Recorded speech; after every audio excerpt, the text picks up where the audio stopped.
one's whole body. Above all else, guard your heart, for everything you do flows from it. Keep your mouth free from perversity. Keep corrupt talk far from your lips. Let your eyes look straight ahead. Fix your gaze directly before you. Give careful thought to the paths for your feet, and be steadfast in all your ways. Do not turn to the right or the left. Keep your foot from evil. This is the word of God for the people of God. Thanks be to God. So, last week I made the comment during the admin meeting that I spend a lot of time arguing with God. And what we've been arguing about lately is what it means to guard your heart. And on Thursday morning, I think, or late Wednesday night, when I sent this to Karen, I had a whole different view of how this sermon was going to go, and that's why I picked that video, although it still fits. The video is St. Patrick's breastplate, and it is the prayer of St. Patrick, and the one we watched was the one by Gene Watson on YouTube. But he really began to hone in on my heart back in February when I was working on the message, Unlocking the Cage Around My Heart, and he hasn't let it go. And that means I haven't figured out the whole message yet, and I probably never will figure out the whole message. And now when I say that God and I argue, I mean he sends things that show up in my Facebook or my YouTube or on my free books from Kindle, and they're for me to read or watch or listen to, and I eventually get around to doing it. And then I think about them, I journal about them, and sometimes I try to ignore them when I don't like what they have to say. And whichever response I have, he then sends something else for me to study, and it might confirm my thoughts, but more often than not, he's telling me that I'm ignoring something important, and I'm being just like the disciples when Jesus asked them, "Are you being willfully stupid?" as the Message translates Mark 7:18. And I really hate it when I have to finally give in and acknowledge, yes, I am being willfully stupid because I don't want to deal with that right now. But sometimes I'm not being deliberately stupid. Sometimes I'm just fighting my way through beliefs I have that I have never really examined, things that I have accepted as truths without ever actually scrutinizing why I believe them. And that all brings me back to guarding the heart. Because back in February, it seemed he was telling me it was time to open my heart and to stop hiding, to accept that I've made mistakes and I wasn't perfect, and that was okay. He knew it all and he loved me anyway.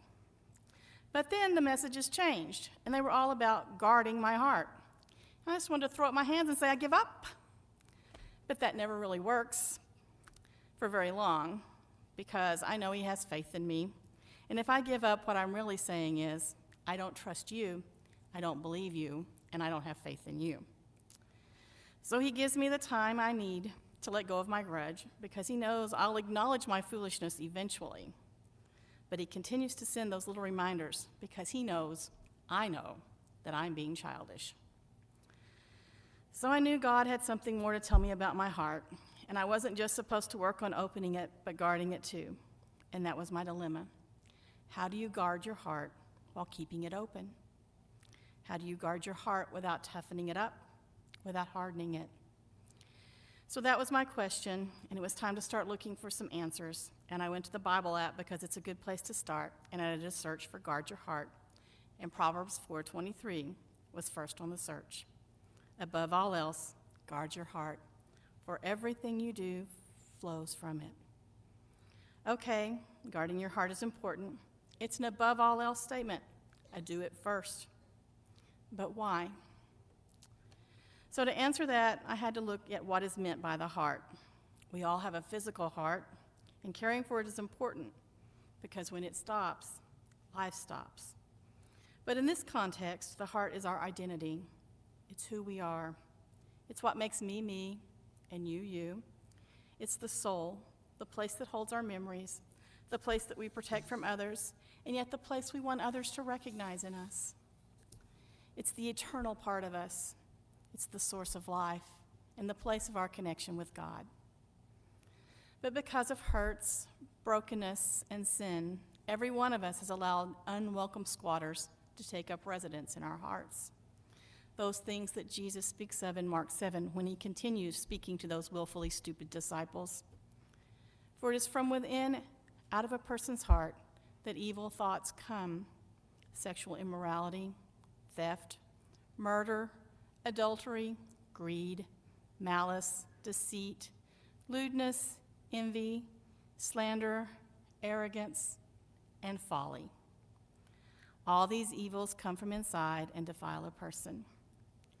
And I find myself in need of a factory reset, a return to who I was before I allowed those things to take root and grow in my heart. And it's hard, especially because I don't want to acknowledge that I am responsible for allowing them that space in the first place. I am the queen of deflection when I don't want to look at what he is showing me about myself. And then, after I recognize its presence, I have to admit that I can't do anything about it. I must let him reach in and pluck them out. And I have to let them go, even if, or especially if, they are my favorite little grudges, the ones I nurture, the ones I hold on to because I'm entitled to that hurt. It's real. It's not my fault. That hurt just happened to me. But he says you don't need it anymore. It's not helping you. It's holding you back. And I can't give you what's next as long as you're still hanging on to this. And so while all these arguments are going on in my head, I'm also being bombarded with stuff about clutter and decluttering. And I look at my house, and it's just as filled with belongings and dreams and expectations of other people as my heart is. It's the temporal picture of what my heart looks like. There is no room for me, the real me, the me designed by God, the heart he created in his own image that is uniquely mine. It's time to start a Marie Kondo-like cleaning, but instead of asking, does this spark joy, I need to ask God, is this me? And when he tells me no, I need to listen and send that stuff, that thought, that belief, that dream on its way. He's illustrated this to me pretty vividly over the past couple of weeks.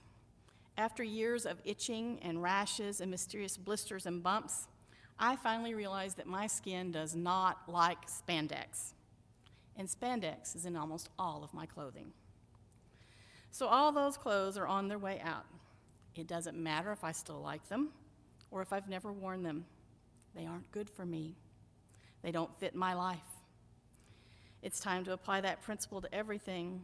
Projects half done, projects not started, supplies I don't need and will never use. They all need to go. And I need to stop listening to that little whiny spoiled child that wants it all. If I don't play with it, use it, enjoy it, it needs to go. And those things in my heart that don't meet his criteria need to go too. So now on to how to actually sort through all that junk in my heart and send it on its way. Jesus has the answer for that too. He says, "Come to me, all you who are weary and burdened, and I will give you rest. Take my yoke upon you and learn from me. I am gentle and humble in heart, and you will find rest for your souls. For my yoke is easy and my burden is light," in Matthew 11:28-30. We come to him by paying attention to what he says, by turning our ears to his words, by not letting them out of our sight, by keeping them within our hearts.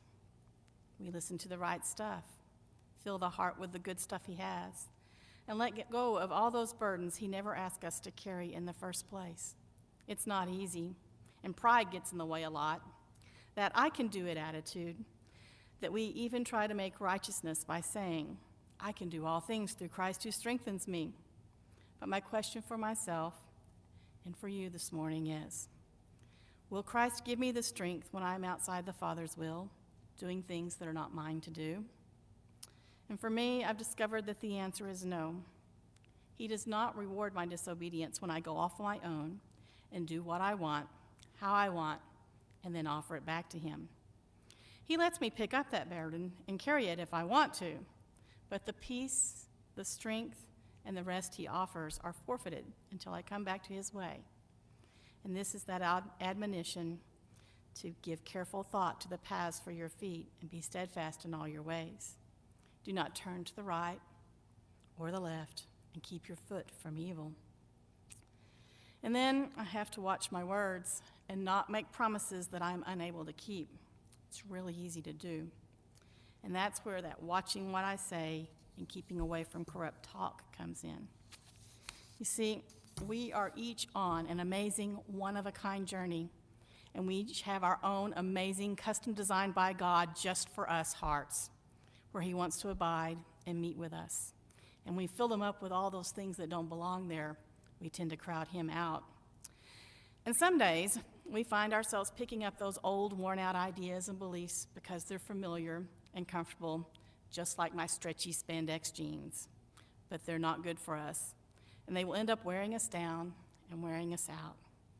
And then it's time for that reboot, to do a little refreshing of the guard of our hearts, to come to Christ and give him all those things we've let creep back in, and remember the words of St. Patrick's breastplate that we watched earlier.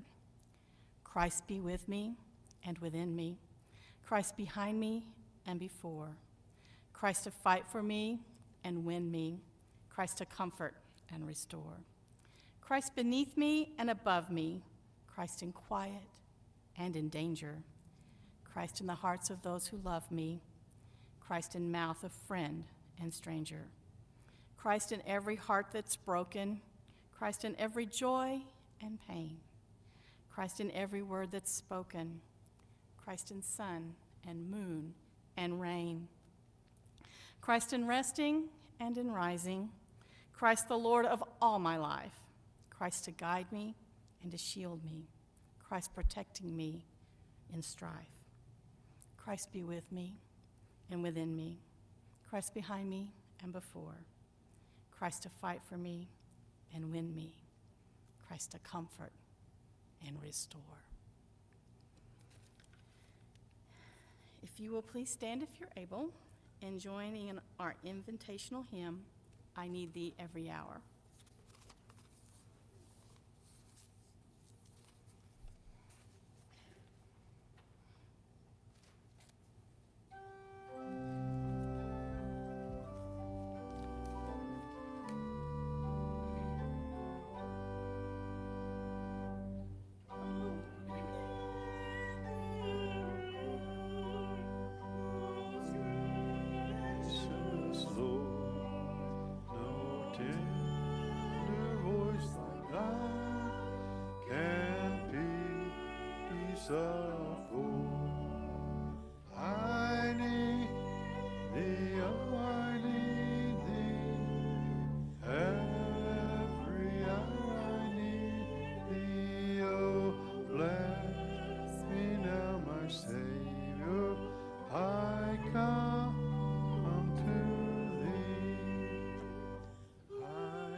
Share that message with the world